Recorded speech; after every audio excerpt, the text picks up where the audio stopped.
Okay, well, good evening, everyone, and welcome to this live question and answer Q&A with the amazing Chris Gekker, our trumpeter this evening. And we're also joined by the composer of half the program, or more than half the program, really, our friend Carson Cooman. So thanks both for joining us this evening. Absolutely. Thank you. Thank you, Christian. And Chris, thank you, for such beautiful playing. It's always such a pleasure to make music with you and to just kind of have such elegant trumpet playing. I mean, it's just amazing. So thank you. Well, the pleasure was all mine. Thank you, Christian. Chris, I wonder if you might just talk a little bit about kind of the genesis of this program and your kind of particular affinity towards playing the works of living or more recent contemporary composers. Well, I have been involved with composers since I was very young. I think my most influential teacher was George Schwartz, that was a big part of his career. He's still a big influence on my life. Here's a trumpeter who actually tried to get Aaron Copland and Samuel Barber to write trumpet concertos. Oh, really? And yeah, so it was quite an amazing career. And I had other great friends and inspirers. A man named Robert Levy, a colleague of mine, always involved with composers. I think I always really sort of wanted to be a composer, and I couldn't be. For whatever talent I could bring to the trumpet, I could not bring to composition, though I did try. So sometimes I say that I sort of live vicariously through composers. And Carson and I have been working together for a number of years. I don't know if Carson can remember this, but I think, Carson, you were still in high school. You wrote me a letter, and you heard a few recordings and sent me some music. And Carson has written some major pieces that are some of my very favorites. And I'm a big fan of other music. I have CDs of his symphonies and choral works, and I listen to quite a bit. I'm a big admirer. I think three particular works for trumpet, other than tonight's Solstice Sonata, which I absolutely love. I love hearing it. I've actually never really heard it because you and I have the only people that have played it. But it's quite something to experience. I just love it. He wrote what might be considered, I shouldn't speak for him, but might be considered a kind of a companion piece, Equinox Sonata for trumpet and piano, which I recorded. Wonderful, wonderful work. A song cycle, which has been reviewed as one of the masterpieces of the 21st century, Chasing the Moon Down for mezzo-soprano, trumpet and piano, and a piece entitled Lyric Trio for trumpet, cello, and piano, which we recorded up in Boston. And I've had a lot of experience playing this piece, and occasionally for audiences that were not necessarily focused on new music. And I've always been really impressed, but also not surprised that this piece has a very immediate, striking effect on listeners. It's thoroughly modern, but it communicates so directly. It's colorful, dramatic, lyrical, and yeah, it's just a wonderful piece of music. So I'm very grateful to Carson. I want to make that very clear tonight. Well, absolutely. I mean, Carson has such a broad range of compositions that he's done, and thanks, Carson, for taking some time out of your compositional retreat on Nantucket to talk with us for a moment. But I wonder if you might just say a word about the Solstice Sonata and how you kind of conceived of that work when it was written for the American Guild of Organists convention in 2014 in Boston. Yes, that is correct. It was commissioned for the American Guild of Organists, the national convention that happens every other year.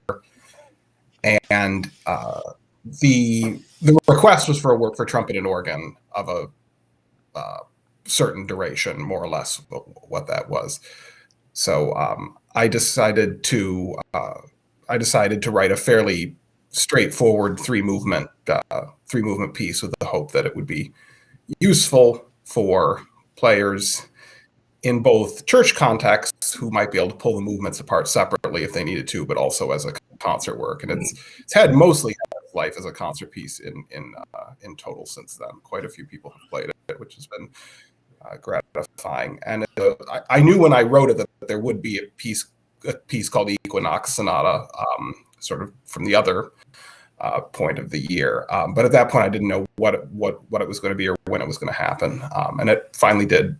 I don't remember how many years later, and ended up being another trumpet piece, which I hadn't necessarily planned at the time, but it was the right time to do that. So that's another 3-movement piece of similar scope. And Carson, I know you've been drawn to Chris's artistry specifically. Like, what about hearing his recordings or whatnot back when you were younger drew you to write to him and reach out to him?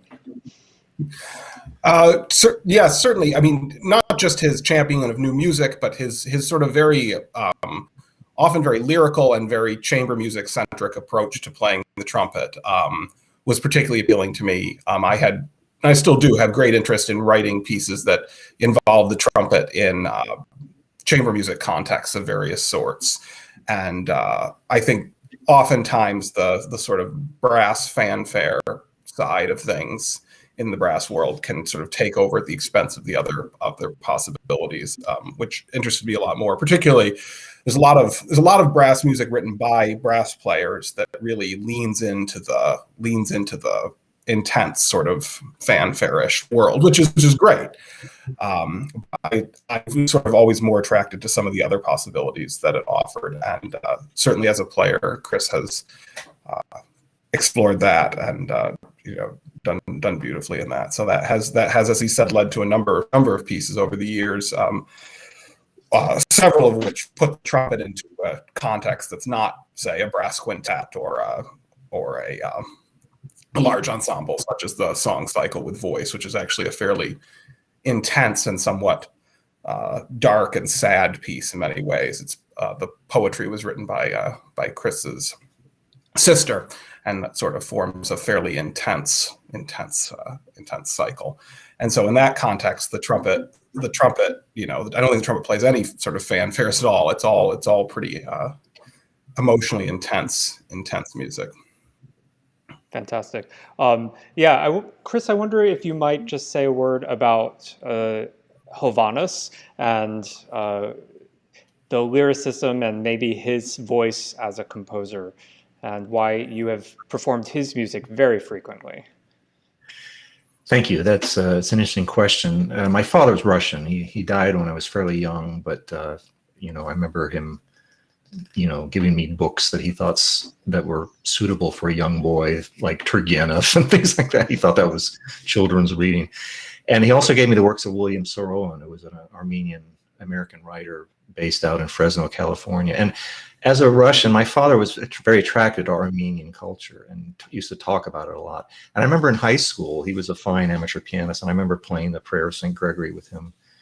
And he was very clear with me that this was not the Gregorian saint that we know in the Christian calendar, but St. Gregory the Illuminator from the 300s AD, who was the patron saint of Armenia, who lived in a pit for 12 years or something like that. It's quite a dramatic story. And I also sought out the cantoral style of Armenian singing, which has some links with the Russian Orthodox. It's a very amazing art, and then Armenian folk musicians like Jivan Gasparian, listening to the juduk, the oboe-like reed instrument that's always played against a drone. So I don't know. I just I had the opportunity in New York City to record all the works for Hovhannes for solo trumpet and strings or winds with the Manhattan Chamber Orchestra. One of them won a Best Recording of the Year in Billboard magazine. I think it was 1994, and so his music means a lot. We did an Armenian music celebration just a bit before the pandemic shutdown hit at National Cathedral in Washington. In fact, Jivan Gasparian was there. It was a thrill to be on the same stage as him. And it's a fascinating culture. To me, it's music that really moves me. I was once in Tower Records in New York City years ago, and I was going through the Armenian music section, and a young man came up to me and asked me, why I was interested, and I just, I remember he was Armenian. He just started speaking, and it's quite a a deep subject, I think. Anyway, Hovhannes was an American composer based a long time in Boston, but then later in Seattle, and I think has always he's explored other kinds of music, like Asian music to quite some extent, but I think he's always had a very strong link with the Armenian narrative tradition, local tradition. So, well, yeah, I mean, I just find his music to be just so captivating, and it sounds in some ways just so sparse and so simple, but at the same time, like I think it's really deep and just remarkable to listen to. So. Well, he was an interesting man, and he wrote a lot of music, and I don't know a lot of it. And he also had some blowback. I mean, he had composers who really would rip him to shreds, and this, and you know how that world is like. But he was always just very true to his calling, the kind of the voice that was coming from inside of himself. Yeah, I mean, another composer who has written lots of music, of course, is Carson. So I'll just say quickly before I ask Carson a question, for anybody who's watching, if you have any comments or questions of your own, please put them into the chat and we'll try to address them. But Carson, you're a very prolific composer, and I have been blessed not only to be your friend for many years now, but also to be the beneficiary of so much of your writing for organ or organ and choir. And I was wondering if you could just speak a little bit about kind of how you have come to embrace such a wide range of writing for such a wide range of forces in your career, and B, what has drawn you to writing for the organ specifically?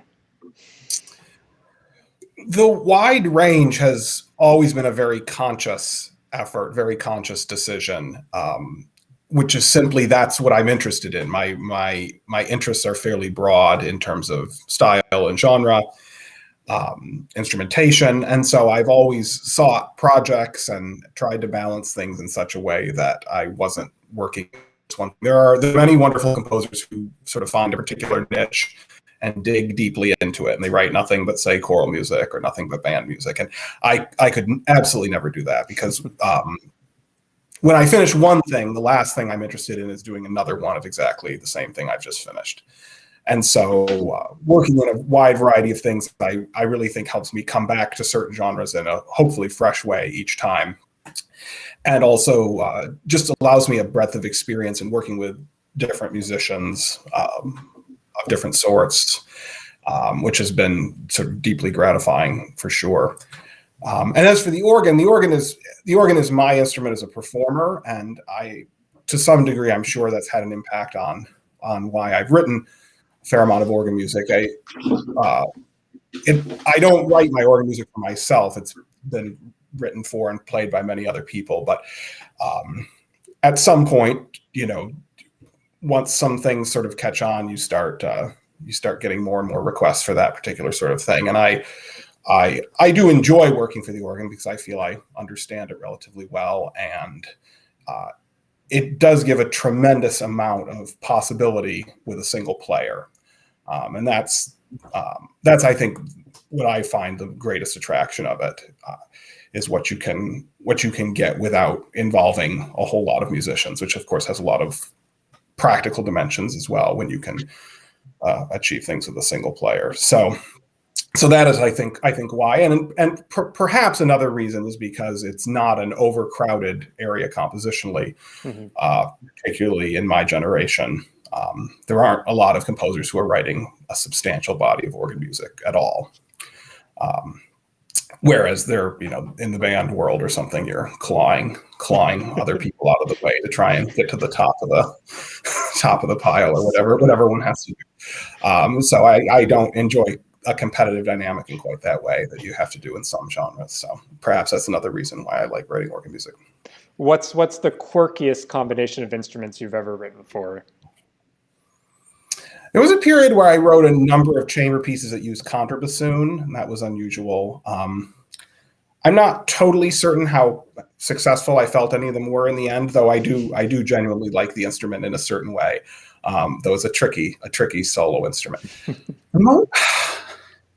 I'm trying to think what the strangest combination has been. I mean, there's a few chamber pieces that have sort of just unusual groups of like 3 or 4 instruments, though nothing totally wacky. During this past pandemic year, I took the opportunity between other projects to write a couple solo pieces for instruments that I had never tackled before. I pretty much tackled every instrument that's considered basically normal, quote unquote, that you find in an ensemble over time. But there were a few that that are a little less normal, but not totally off the wall.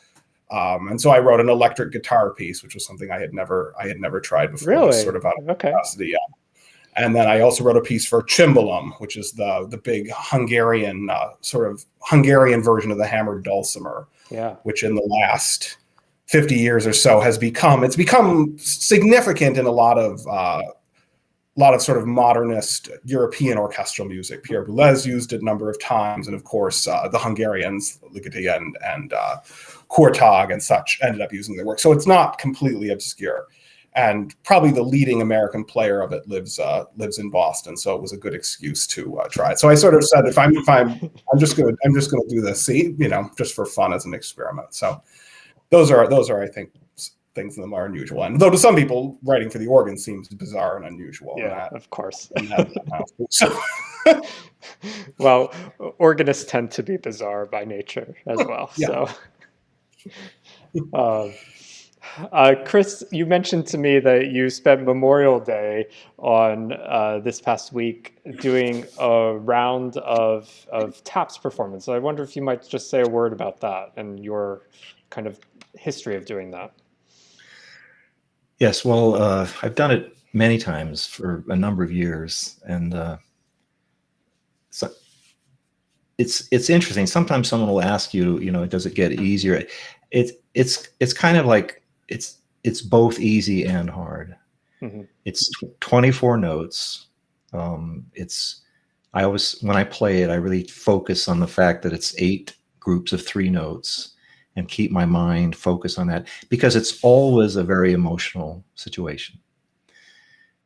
These Memorial Day services, taps at the end after a long moment of silence. I mean, sometimes at the end I see people weeping, and it's just and it's not hard to play. A good young player who's not played the trumpet even that long can play taps. But when you play it, you immediately hear if someone has the kind of centered tone that it takes a lifetime to develop. And then it's a good example of that expression people use sometimes of doing something ordinary in extraordinary circumstances. So here you have a fairly simple piece that has to be executed in an extremely emotional atmosphere, which is tense for many people, and it's very important. I've never had a problem playing it, but the thought of having trouble playing is just sort of horrifying to think about. That's why when I play it, I focus on the job at hand. And if I've done it in many situations, like back at 9/11, they had a ceremony in Washington, D.C. for the families of people who had been killed at the Pentagon. Mm-hmm. In that terrorist attack. And that was, you want to do a good job. I've been in situations where I knew the people involved, and I always actually try to respectfully find someone else to play in those cases. If I'm, very close to the person who is being, who the ceremony is about, I have to kind of keep a distance. I mean, I'm as moved as anyone when I play it, but I have to do it well. I want to keep a kind of a distance and do a good job. That's my focus. And I don't even think it's me playing. It's a service that we do, and it's not about me or anyone else playing taps. It's just the sounding of those 24 notes, which has great significance for many people. Living in Washington, D.C., of course, there are more trumpet players in D.C. than any city on earth, and we have, 5 premier military bands, and I have many dear friends in this service, a number of former students who play taps often outdoors in horrible weather, Mhm. and I've done it outdoors. Just a couple years ago, I did it at Mount Olivet, which is a big Catholic cemetery in Washington, D.C. I did it for a person of Polish descent for whom the Poland had sent over a TV crew to film it. And so, yeah, I'm giving a kind of a long answer. I'm sorry. No, it's Again, fine. it's a sort of a simple task, which is very important for many people, and one that we pay a lot of attention to. So, yeah, Well, I think you mentioned that you did it at 5 different places this past Monday. well, it was actually Saturday and Sunday, Okay. five ceremonies. Yeah. Well, Yeah. thank you so much for your service and for doing that. Yeah. I mean, obviously, it means so much to those who are being memorialized. So, Carson, I wonder if you could just tell us what are your current projects? Is that allowed? Am I allowed to ask that publicly? Sure. Yeah. Or is it a secret? Yeah. I mean, no. I mean, obviously, the world has been slow in a lot of respects. Certainly, the musical world this past year. So, any number of things that most of us had were postponed or whatnot. I was fortunate that my largest, most recent piece, another oratorio, had its premiere in November of the 1920 season. And I was very fortunate because originally they were thinking it might have been a May concert that year, and if that had been the case, it'd still be waiting to hear it. But I have several things now to work on this summer, and organ work for dedication of a new instrument in New Orleans, and then an orchestra symphony for a chamber orchestra in Florida. That was originally going to be premiered this summer, but now it's postponed to next summer since all of their last summer is happening this summer. So instead of writing it last year, I'm writing it this year. So those are the things for the next number of months. Fantastic. And Chris, I know that you've been teaching all year at University of Maryland on Zoom. Like when I met Chris a few weeks ago to have a short rehearsal, it was the first time he had been in his studio on campus all year long, which is just astounding to me. So I assume that you are looking forward to getting back to teaching in person. Yeah, absolutely. We were not allowed to be on campus. I mean, we were under very tight protocols at school, and luckily the results were positive in that way for us as a community. But the first time I was permitted to come on campus was for juries, and then I heard all my students play live, and it was amazing. I was thinking to myself, God, they sound so good, but I didn't realize I've been hearing them all year over the computer. And I want to say that I'm deeply grateful for all the work they put in. They really, really worked hard. At the same time, I hope I never have to teach another lesson by Zoom again, because it's just, anyway, Yeah. We'll proceed. And it looks like at this point, things are opening up. And I've been actually fairly active since late April performing, and about to go to Eastern Music Festival, which I normally do every summer. And it'll be with the Who George Force's music, it'll be a very intense 5 weeks of concerts and teaching. So, yeah.